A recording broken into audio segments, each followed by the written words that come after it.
The process involved in transitioning children's gender is coming under increased scrutiny as NHS rules that enable children as young as 12 to start gender transition treatment before puberty without their parents' support are finally being reconsidered in England and Wales. Currently, children unhappy with their birth gender can begin hormone suppression treatment after as few as 3 therapeutic assessments before moving on to cross-sex hormones too. Children can discuss treatment separately from their parents and are encouraged to develop autonomy in decision-taking. The average age for these children is 14. Now, I support transgender rights, but just as being anti-racist doesn't necessitate uncritically accepting all anti-racist ideas ever proposed, like quota systems, likewise, being pro-trans doesn't necessitate blindly accepting every single development. Some topics in life are simultaneously hard, incredibly sensitive, and terribly complicated. This is one of them. We would all be advised to hit pause here for a moment because we must fully think through all the consequences involved before we rush into a quagmire that we don't yet fully understand.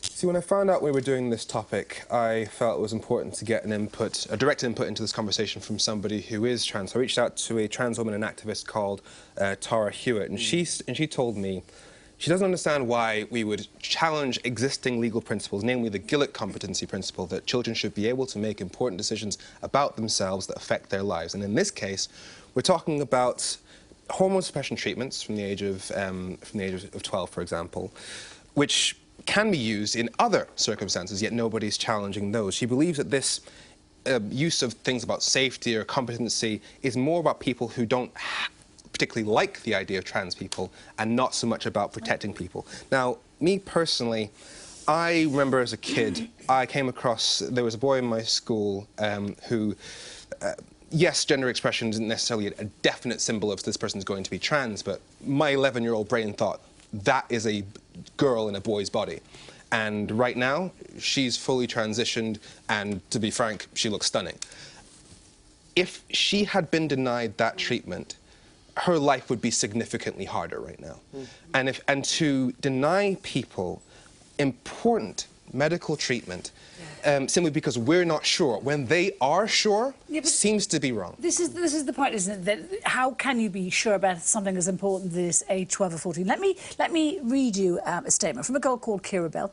She's currently suing the Tavistock Trust, and she transitioned. She says, "I do not believe that children and young people can consent to the use of powerful and experimental hormone drugs like I did. The treatment needs to change so that it does not put young people like me on a torturous and unnecessary path that is permanent and life-changing." Now, this is a young woman, and, you know, you're talking about slowing down this process. You know, anyone who has urged caution in recent years on this, Maajid, they have been either slated as a transphobe or an alt-right bigot, and because we're told that every young person knows their own mind. It's simply not true. And currently there's a growing demographic of people who have transitioned and who are now detransitioning. I know Maajid's got a quote from a girl called Charlie Evans. Let me just talk to her and then you can do the thing.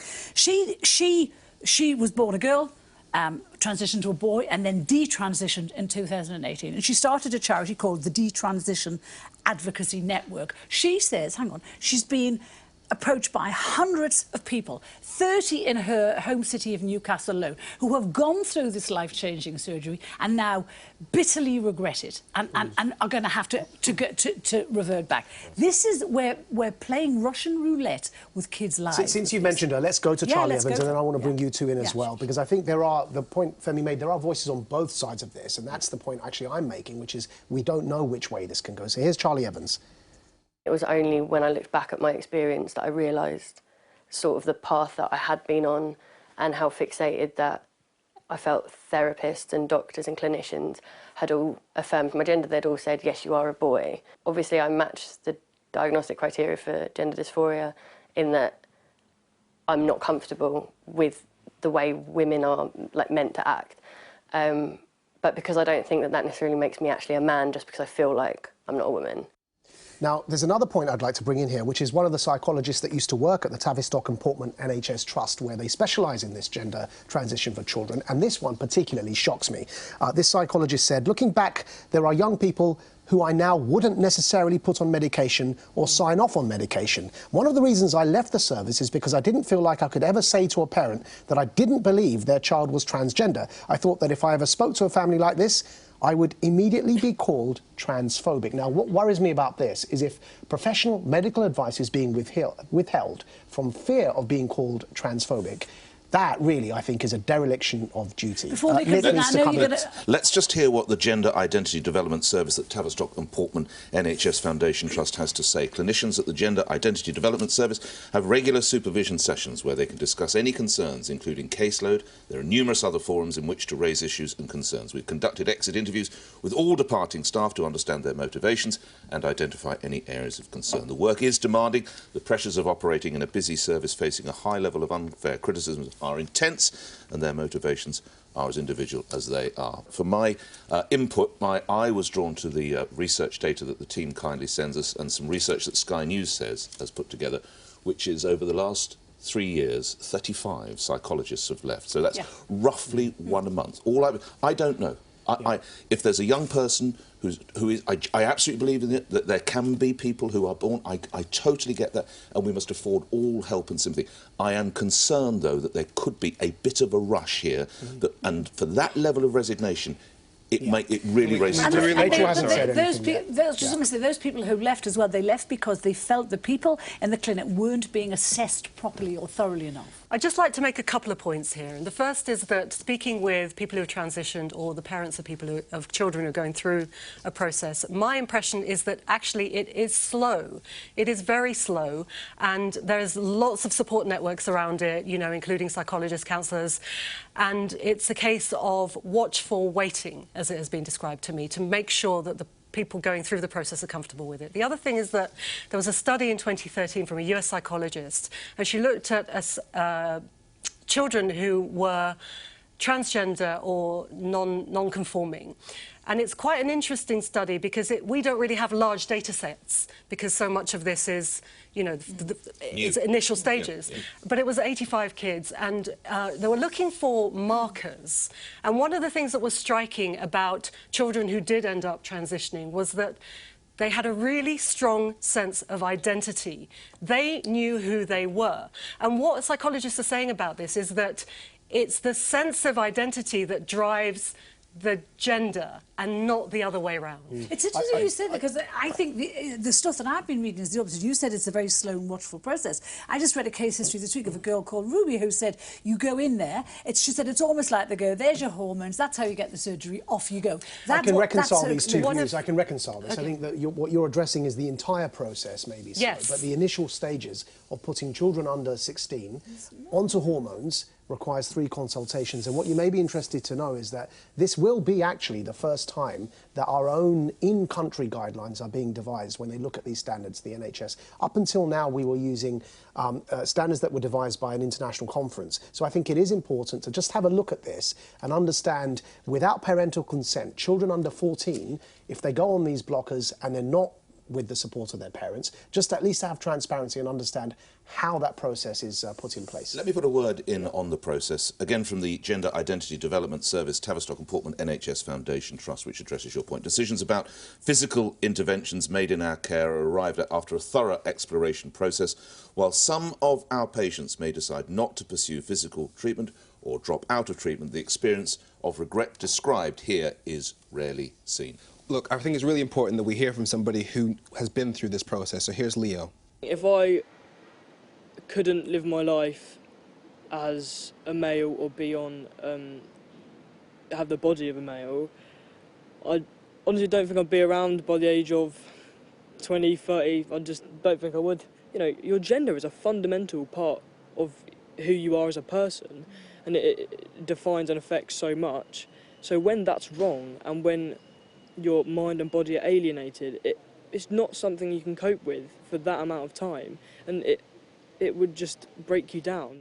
And Leo is exactly why early intervention is so crucial, because if it doesn't happen, his life would be so much harder. Well, that indicates why it's so important to have these voices included, and we've heard now from both perspectives, somebody that regretted doing that and somebody who didn't. And that's, I think, what I'm saying is, let's just understand what's going on here. One of the things that I think is important in this debate is that, you know, we're talking about an extremely vulnerable group of people who are already stigmatized and who have incredibly high levels of attempted suicide, self-harm and distress. And I think that it's really important that we have these conversations in the way, not just the process of transitioning, but the actual conversations we have about it should be responsible and safeguarding of an already vulnerable community. Yeah, and we've heard from some trans voices today, and that would help as well, actually. So on that note, I've got to move on now. Whether he's talking about a miraculous entombment or being reincarnated as an olive, no word in English language is off limits when it comes to our quintessentially British Prime Minister. His effortless switch from bumbling bluster to flamboyant eloquence leaves many people marvelling and many, many more wondering what the he's talking about, which is exactly what happened in Parliament this week when he read out his statement on HS2 to MPs. Fortunately for Boris Johnson, he spent years perfecting his unique style and delivery to disguise his bluster with an air of knowledgeability. But no such luck for the poor soul tasked with delivering the Prime Minister's statement in the House of Lords. And it was Parliamentary Under-Secretary of State at the Department for Transport, Baroness Veer of Norbiton, who ended up taking one for the team.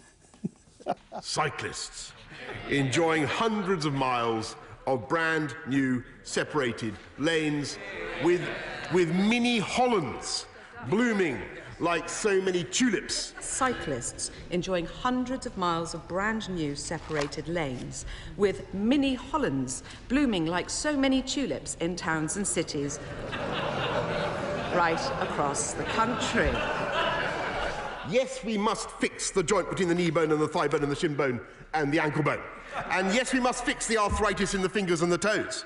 Yes, we must fix the joint between the knee bone and the thigh bone. And the shin bone and the ankle bone. And yes, we must fix the arthritis in the fingers and the toes. A new generation of cyclists pedal safely and happily to school and work in tree-dappled sunlight. A new generation of cyclists pedal safely and happily to school and work in tree-dappled sunlight on their...